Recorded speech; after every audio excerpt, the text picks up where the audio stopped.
Cette émission vous est présentée grâce à la collaboration du Fonds régional d'investissement jeunesse de Québec, du Forum jeunesse de la région de Québec et de Job Boom. Ici, on trouve un emploi. Là, on trouve de la formation continue. Job Boom Formation, le plus grand répertoire Internet de formation continue au Québec.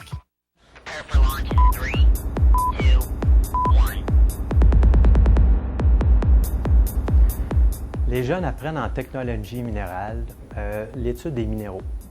Mais ce qu'il faut savoir en technologie minérale, c'est qu'on a un tronc commun de 2 ans. Ensuite de ça, on a 3 options. Donc, ils vont apprendre la géologie appliquée, l'exploitation et la minéralogie.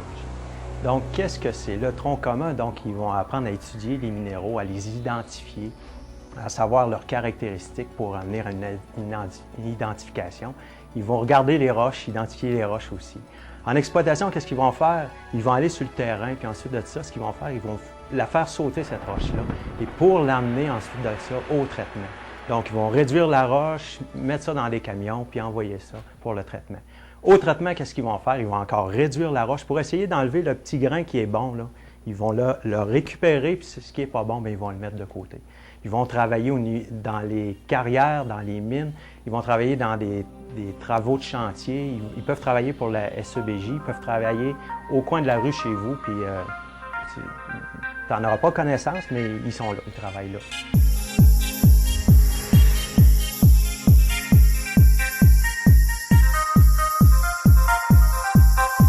Avec une technique comme celle-là, on peut travailler à partir de l'eau souterraine jusqu'à des sites contaminés, en passant par des minéraux qui sont intéressants, de l'or qu'on veut exploiter, des ressources. Donc, je te parlais de l'eau. Donc, on peut travailler en hydrogéologie pour essayer de localiser les nappes souterraines d'eau et ensuite de ça, pouvoir les exploiter. On peut travailler au niveau des minéraux dans les mines, dans les carrières, les roches, les réduire, pour construire des routes. Travailler des travaux de chantier, on peut travailler là-dedans. On peut couper de la roche là, sur le côté quand tu veux faire une route. Là. Donc, il faut faire ça. Donc, nous autres, on va travailler là-dedans. On va travailler fort là-dedans.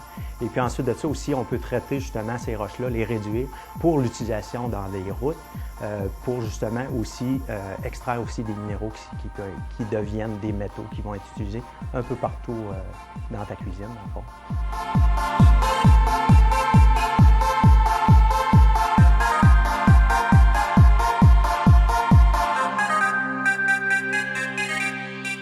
Le taux de placement des jeunes, c'est 100 %.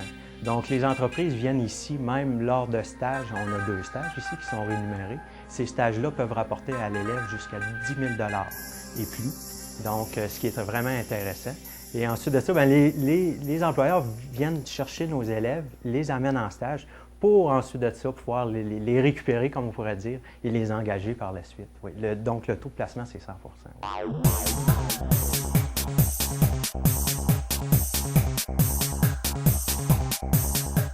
Le salaire, dépendamment du domaine dans lequel tu t'en vas, la géologie, l'exploitation et la minéralogie, donc va varier, je te dirais, sur une base à la semaine, disons, va varier de 500 $ à 750 $. C'est ce qui ressort dans des études du gouvernement, là, du ministère de l'Éducation.